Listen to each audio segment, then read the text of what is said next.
اعوذ باللہ من الشیطان الرجیم بسم اللہ الرحمن الرحیم۔ اے مومنو، احسان جتا کر اور اذیت دے کر اپنے صدقات کو اس شخص کی طرح باطل برباد نہ کرو جو لوگوں کو دکھانے کے لیے اپنا مال خرچ کرتا ہے اور اللہ اور آخرت کے دن پر ایمان نہیں رکھتا۔ پھر اس منافق اور اس کے خرچ کی مثال ایک ہموار چٹان کی طرح ہے جس کے اوپر مٹی ہو، اس پر موسلا دھار بارش پڑے تو جو کچھ اس چٹان پر ہو اسے بہا کر صاف کر دے۔ انہوں نے جو کچھ کمایا اس میں سے کسی چیز پر بھی قدرت نہیں رکھتے، اور اللہ کافر قوم کو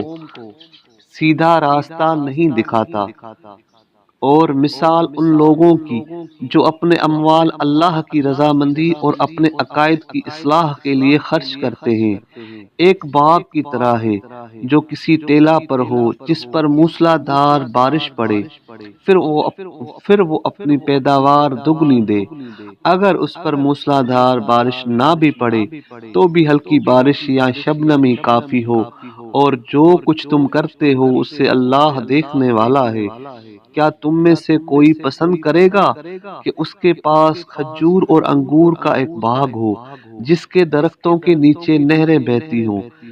اس کے لیے اس باغ میں ہر قسم کے پھل ہوں، اور وہ بڑھاپے کی عمر کو پہنچ جائے اور اس کی اولاد کمزور اور صغیر ہو، پھر اس باغ کو ایک طوفانی ہوا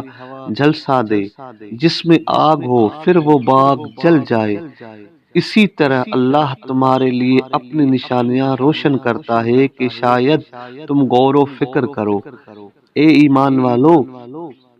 جو پاک چیزیں تم کماتے ہو اور جو اشیاء ہم نے تمہارے لیے زمین سے پیدا کی ہیں ان میں سے خرچ کرو،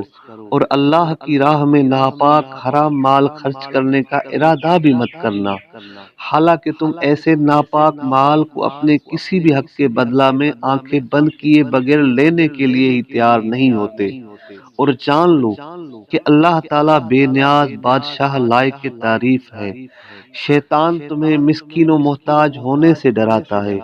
اور تمہیں بخیلی کا حکم کرتا ہے، اور اللہ تمہارے ساتھ اپنی طرف سے بخشش اور فضل یعنی مال میں ترقی کا وعدہ کرتا ہے، اور اللہ کشادہ بخشش والا علم والا ہے۔ جسے چاہتا ہے اسے حکمت یعنی قرآن کا علم اور سمجھ دیتا ہے، اور جسے یہ سمجھ اور حکمت دی گئی اسے بے شک بڑی اچھائی دی گئی، اور نصیحت تو صرف سمجھدار ہی حاصل کرتے ہیں۔ اور اللہ کی راہ میں تم جو بھی چیز خرچ کرتے ہو یا جو بھی نظر مانتے ہو، بے شک اللہ اسے جانتا ہے، اور ظالموں کو عذاب سے بچانے کے لیے کوئی مددگار نہیں ہے۔ اگر تم صدقات ظاہر کر کے دو گے تو یہ بھی اچھی بات ہے، اور اگر چھپا کر دو گے اور مساکین کو دو گے تو یہ بھی بات تمہارے لیے اچھی ہے، اور اللہ تمہاری برائیاں نیکیوں میں بدل دے گا، اور جو کچھ تم کرتے ہو اللہ اس کی خبر رکھنے والا ہے۔ اے محمد صلی اللہ علیہ وآلہ وسلم، ان کی ہدایت تم پر نہیں ہے، لیکن اللہ جسے چاہتا ہے ہدایت دیتا ہے، اور جو مال تم خرچ کرتے ہو اپنے ہی لیے خرچ کرتے ہو، اور تم جو کچھ خرچ کرتے ہو اللہ کی رضامندی حاصل کرنے کے لیے خرچ کرتے ہو، اور تم جو مال خرچ کرتے ہو اس کا تمہیں پورا پورا بدلہ دیا جائے گا، اور ثواب دینے میں تم پر ظلم نہیں کیا جائے گا۔ صدقات صدقات ان مساکین اور ضرورت مندوں کے لیے ہیں جن کو اللہ کی راہ میں روکا گیا ہے، وہ زمین میں سفر کرنے کی طاقت نہیں رکھتے۔ ان کی پوشیدہ حالت سے ناواقف لوگ ان کی شان بے نیازی کی وجہ سے ان کو مالدار سمجھتے ہیں۔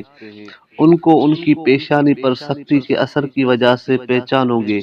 لوگوں سے گڑ گڑا کر سوال نہیں کرتے، اور تم جو مال خرچ کرتے ہو بے شک اللہ اسے جاننے والا ہے۔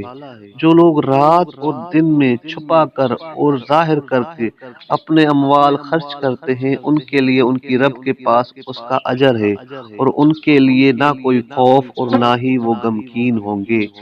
صدق اللہ العلی العظیم۔